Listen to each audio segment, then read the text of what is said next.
Avez-vous l'impression que le monde change? Non, il a changé. 65% des métiers que vos enfants occuperont aujourd'hui n'existent pas. Selon une étude de chercheurs d'Oxford, la vague numérique place à risque 47% des métiers actuels. Aux États-Unis, 44% des 21 à 34 ans sont des travailleurs autonomes ou sur appel. Les avancées technologiques sont responsables de ces changements. L'invention de l'informatique est révolutionnaire, comme l'a été l'invention de l'écriture il y a 6000 ans. Internet, on peut le comparer à l'invention de l'alphabet il y a 3000 ans. Internet, l'alphabet de notre époque. Le développement technologique a modifié de façon fulgurante la notion d'efficacité au travail, ainsi que nos modes de communication. Vous le savez, ce qu'on faisait en une semaine, on est capable de le faire en quelques heures. Nos téléphones intelligents sont plus puissants que n'importe quel ordinateur il y a quelques années. Au Canada, 24% des quatrièmes années, 52% des élèves de première secondaire ont des téléphones intelligents. Au Collège Sainte-Anne, on pose la question systématiquement, quand on les rencontre, vos enfants l'année prochaine, la majorité lève la main. Et ceux qui ne lèvent pas la main, je vous garantis qu'il y a des discussions intéressantes à la maison le soir. 50% des SMS sont échangés entre 9h et 17h. Où sont-ils? En cours. Il y a une augmentation phénoménale des téléchargements de sites web et d'applications. Téléchargement YouTube, entre 2013 et 2014, plus 197%. Les jeunes regardent des vidéos et des courtes vidéos. Instagram, plus 76%. Facebook, 30%. Les élèves ne vont plus sur Facebook. Pourquoi? Parce que vous y êtes et j'y suis. C'est has-been. Les courriels, 7%. Mes ados n'ont plus de courriel. C'est terminé. Entre 2005 et 2011, dans le milieu du travail, l'utilisation des ordinateurs est passée de 46 à 98%. Et pourtant, le ratio d'ordinateurs dans les écoles est passé de 0,08 à 0,13 par élève dans les pays de l'OCDE. Au Collège Sainte-Anne, un ordinateur pour un élève.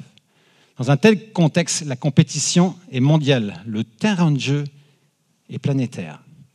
Quand vos enfants seront à l'université, les élèves qui seront autour, les étrangers auront été sélectionnés parmi des milliers d'élèves pour être à côté d'eux. Ils auront les mêmes cours et les mêmes évaluations. Il y a donc l'émergence d'une nouvelle réalité. Les compétences deviennent aussi, sinon plus importantes que la diplomation.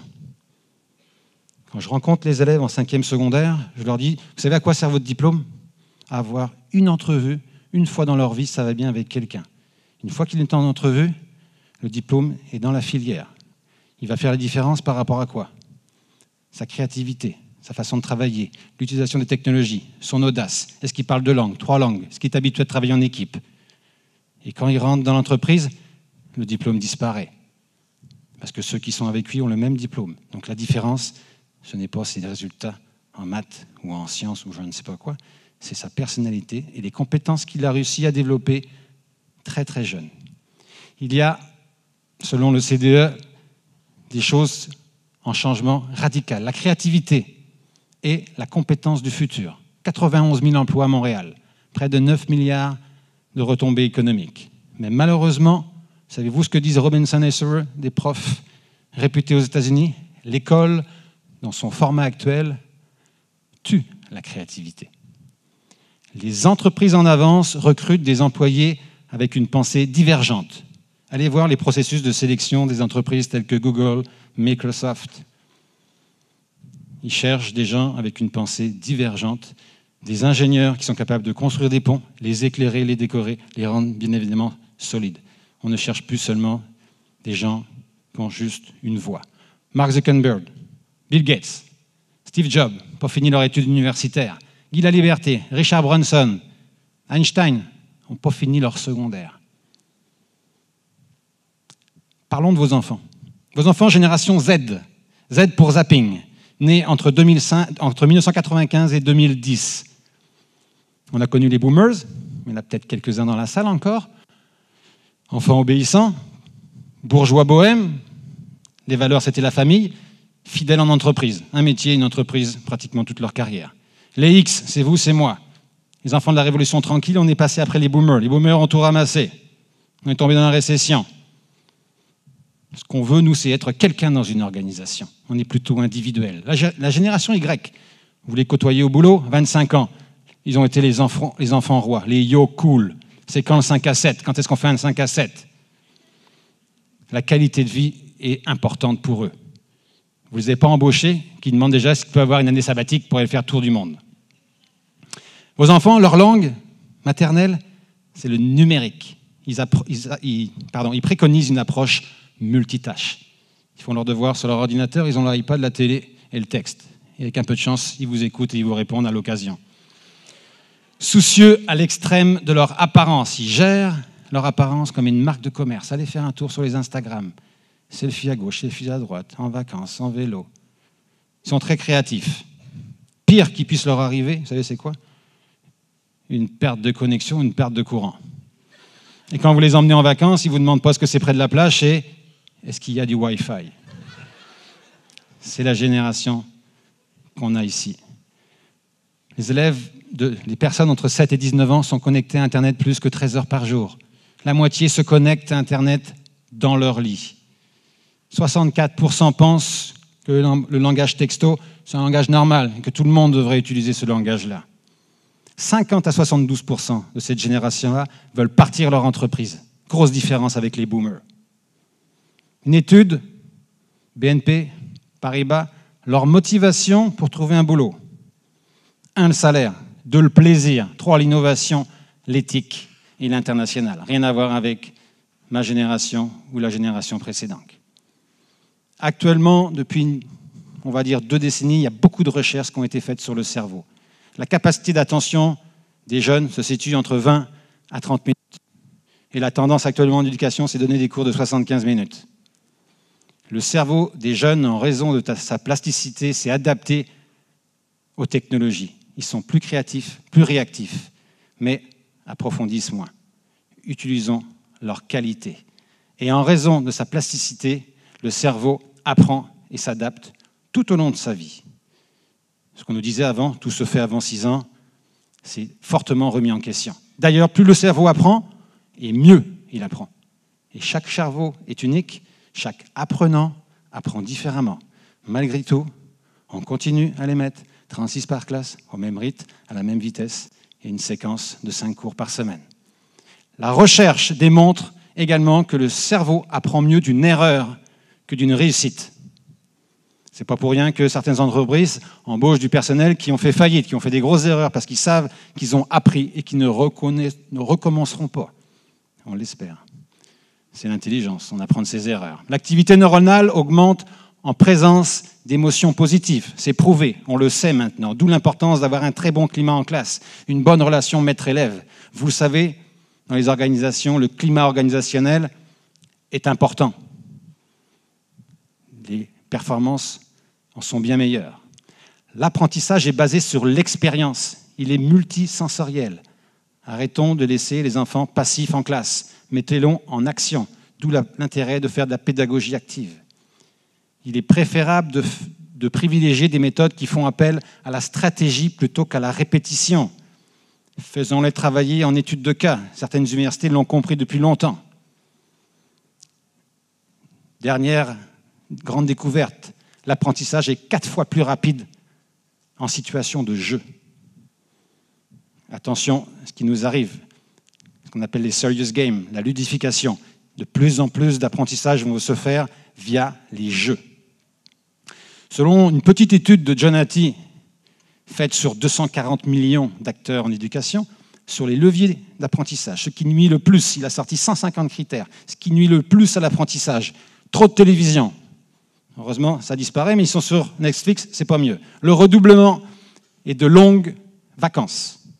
Les vacances, c'était à l'époque pour aller dans les champs, pour donner un coup de main à la famille. Ce qui favorise le plus, en numéro 1, le feedback des enseignants. La relation de confiance entre les enseignants et les élèves, on l'a mentionné tout à l'heure, au niveau des émotions. Des programmes encourageant la lecture, la formation continue des profs. Allez voir ce qui se passe dans les écoles au Québec au niveau de la formation continue. Il y en a pour ainsi dire 0. Iriez-vous voir un médecin ou un dentiste qui a fait sa dernière formation en 1998 ? Moi, je n'irai pas. Et la stratégie de résolution de problèmes, fondamentale. Statistique intéressante, mais désolante, les prescriptions pour les médicaments de type Ritalin, depuis 2013, en augmentation de 15%. 2013, il y a 2 ans. Il est où le problème? Chez les jeunes ou à l'école? Parlons d'école un petit peu. Si on sortait un homme qu'on a congelé il y a 100 ans, puis on le remettait dans notre société, il serait perdu. Internet, Google, les GPS. Il traverse la rue, il rentre dans une école, il s'assoit en classe, il n'y a rien qu'à changer. 36 bureaux, 36 pupitres alignés, le prof devant, sur son estrade. L'organisation scolaire telle qu'on la connaît, des cours d'1 heure, a été décidée par des moines au Moyen-Âge. Pourquoi vouloir faire avancer tous les élèves à la même vitesse? Les plus rapides s'ennuient, parfois décrochent, et les plus lents sont humiliés ou dégoûtés. Le parcours scolaire, identique pour tous? Posons-nous la question. L'évaluation punit l'erreur plutôt que d'en faire une occasion de réussite. Alors que je vous l'ai mentionné, on apprend de ses erreurs. On compare les élèves entre eux, alors qu'il faut les faire travailler en collaboration. Ils progressent davantage et ils deviennent plus créatifs. Elle ne ressemble pas à la vie réelle. Quand vous supervisez du personnel dans vos entreprises, s'il a été au début moyen, un peu meilleur, il finit super, vous ne dites pas bon, on prend les 3 et on divise par 3 pour faire la moyenne. S'il est excellent, il est excellent, point final. En évaluation, c'est malheureusement souvent le cas.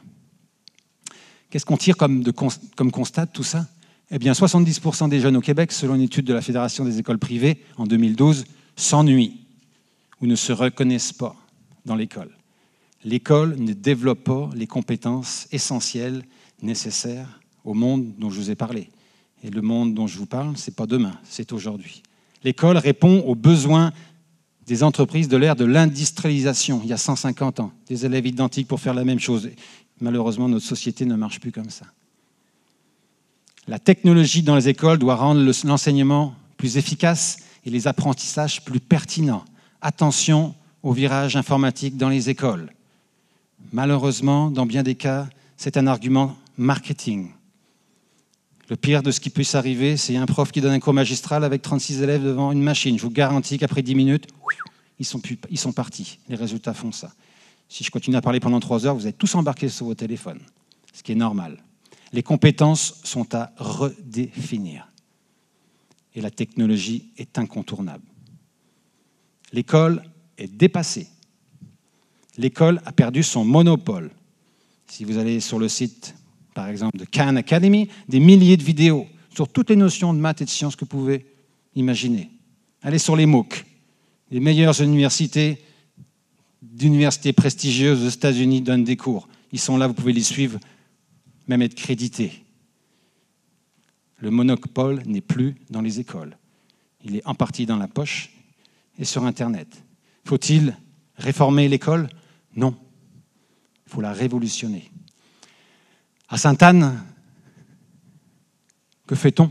La première chose, c'est qu'on réfléchit. Nous sommes la seule école à avoir une directrice de l'innovation pédagogique qui ne travaille que là-dessus. Nous avons revu l'organisation physique des classes. Vous l'avez constaté possiblement lors des portes ouvertes, des petits bureaux, pupitres, qui peuvent se mettre à 2, à 4, à 6, à 8. On a peint les murs avec une peinture spéciale sur laquelle ils peuvent écrire. On a même peint certains bureaux avec cette peinture-là pour faire des exercices de maths. Pourquoi prendre une feuille? Vous savez qu'on est ISO 14001.